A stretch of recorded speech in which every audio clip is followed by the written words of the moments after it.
Good morning, YouTube. It is 8:59 a.m. on Monday, October 15th, and today is Coffee Talk Day, as many of you know. I'm going to put the link in probably this corner if you want to watch last week's Coffee Week. I believe last week I talked about high school. Can you tell it's still morning? I can't actually form sentences yet. So I got a lot of feedback from last week's Coffee Talk about what you guys wanted to see for this week's Coffee Talk. And several of you wanted to know how to pick your future career and how to go about getting a job later on in life and how to find what you're passionate about. Before I jump into this topic, I think it's important to discuss the fact that I have realized something recently, and that is that when I was 15 years old, I thought I'd have an idea when I was 20 years old what I'd want to do. My birthday is in 3 days, October 18th. I will be 20 years old, and I'm still fuzzy about what I truly want and what I would like to see out of life. And I've realized that even adults, like people that are 35 years old, 45 years old, 55, 65, people that have already done most of their life already, I've realized that they are winging it every single day.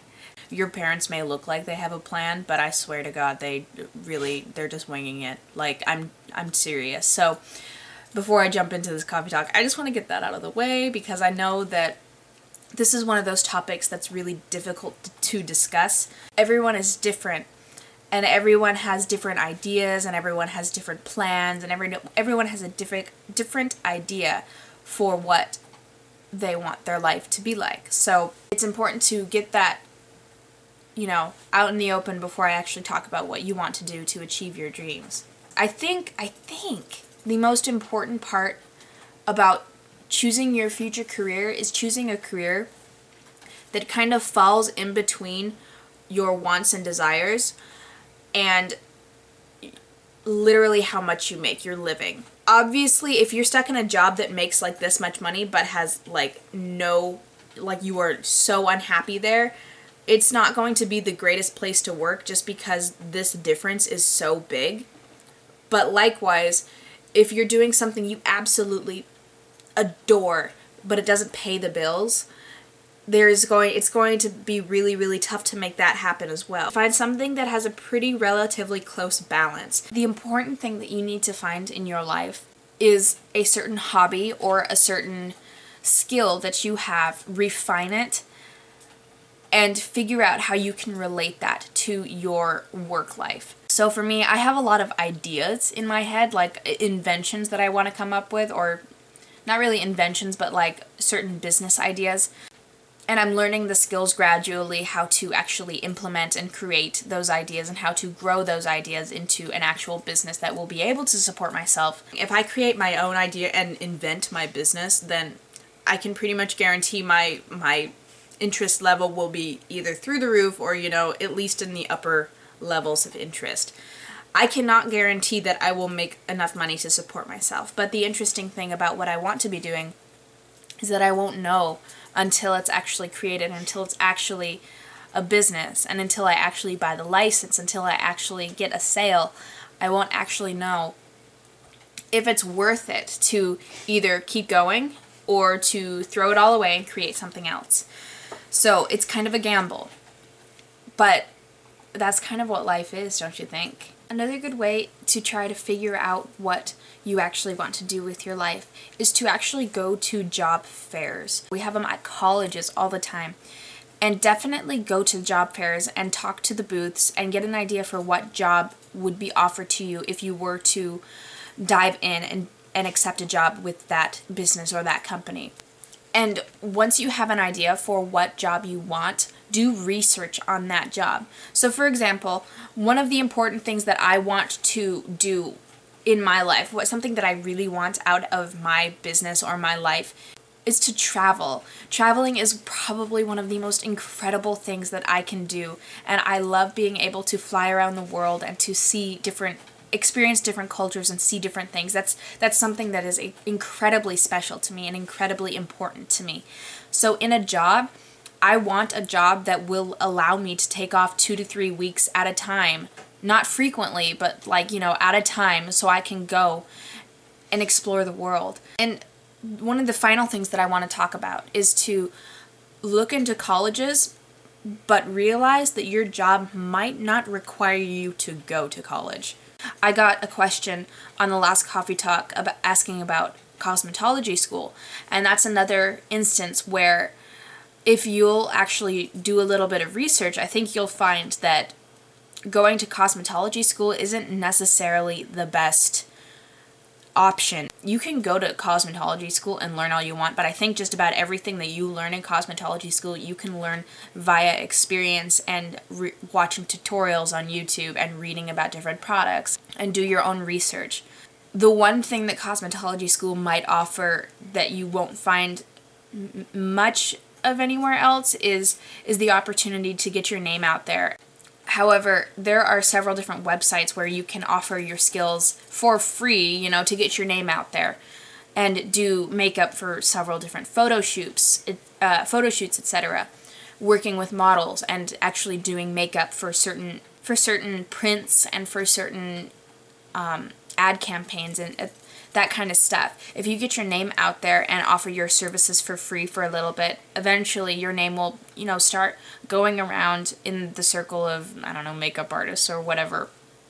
And you'll start being able to charge for your services. It's like babysitting. It's like babysitting around here. I worked for 2 years as a daycare teacher. And the amount of babysitting jobs I got was ridiculous. But I'm not working there. I haven't been working there for the past 2 years. And the fact that I'm still babysitting constantly is because of word of mouth and because of I got my name out there and I gave my number out there. And I have to babysit today. I have to babysit at noon for a family because my name has gotten out there. And people like what I do. People like my services that I offer. And people know that I'm really good with kids. And it translates into something that is really tough to make go away.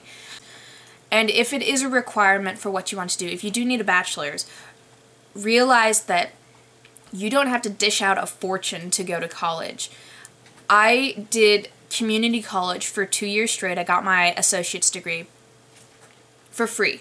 And how I did that was that at my school, they offered a program called Running Start, where the last 2 years of high school, junior and senior year, instead of actually going to the high school, I went to community college instead and got college credits and high school credits simultaneously. So not only did I graduate high school with all my requirements, but I also got 2 free years of college out of the way completely. I'm not paying a fortune like my classmates are to get the same degree that they would be as well.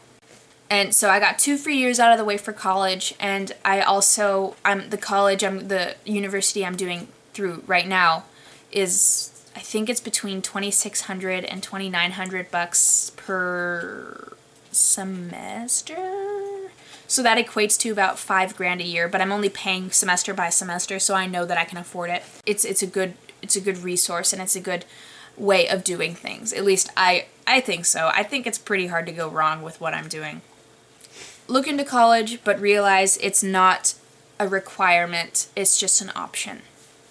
And if it is a requirement, then research the different routes that you can take to make sure that it's not a fortune that you're spending to get that requirement. Now, as for me telling you something that actually interests you, I won't know what that is. You have to figure that out for yourself, and that seems like a pretty daunting task. Because I know all through high school I was asked what I wanted to do with my life and what I wanted to be when I grew up. And I never knew. I never knew what I wanted to do, and I still really don't know what I want to do. The basics that I have right now is that I want to own my own business. The way I found that solution, the way that I figured out what I actually wanted to do, was I realized that I didn't want to work for people to make my income. I wanted to work for myself to make my income. Examine your life as it is right now and look at the different areas where you really like what's happening. If you are really into YouTube and making videos like me, then by all means, why don't you start blogging? Or why don't you start doing something that has to do with video making or editing or producing or something to do with camera work or computers? If you're interested in like knitting or sewing, then why don't you make your own clothing and sell it online? Or you could teach classes and charge per, class how to sew different articles of clothing or something like that. Which hobbies of yours do you think could make a living if you tried to, take it to the next level? So write in the comments below what you want to do when you grow up. And if you don't know what you want to do when you grow up, write your certain hobbies down below. Tell me what you're interested in, and maybe I can give you a little heads up. If you are already employed and working at your desired career, where are you working and what do you like to do? What are you doing with your life? And is it what you want to be doing? Do you not like it? Let me know in the comments below what you do like and what you wish was different about your career. So anyway, I hope you guys enjoyed this coffee talk, and I will talk to you soon. Bye.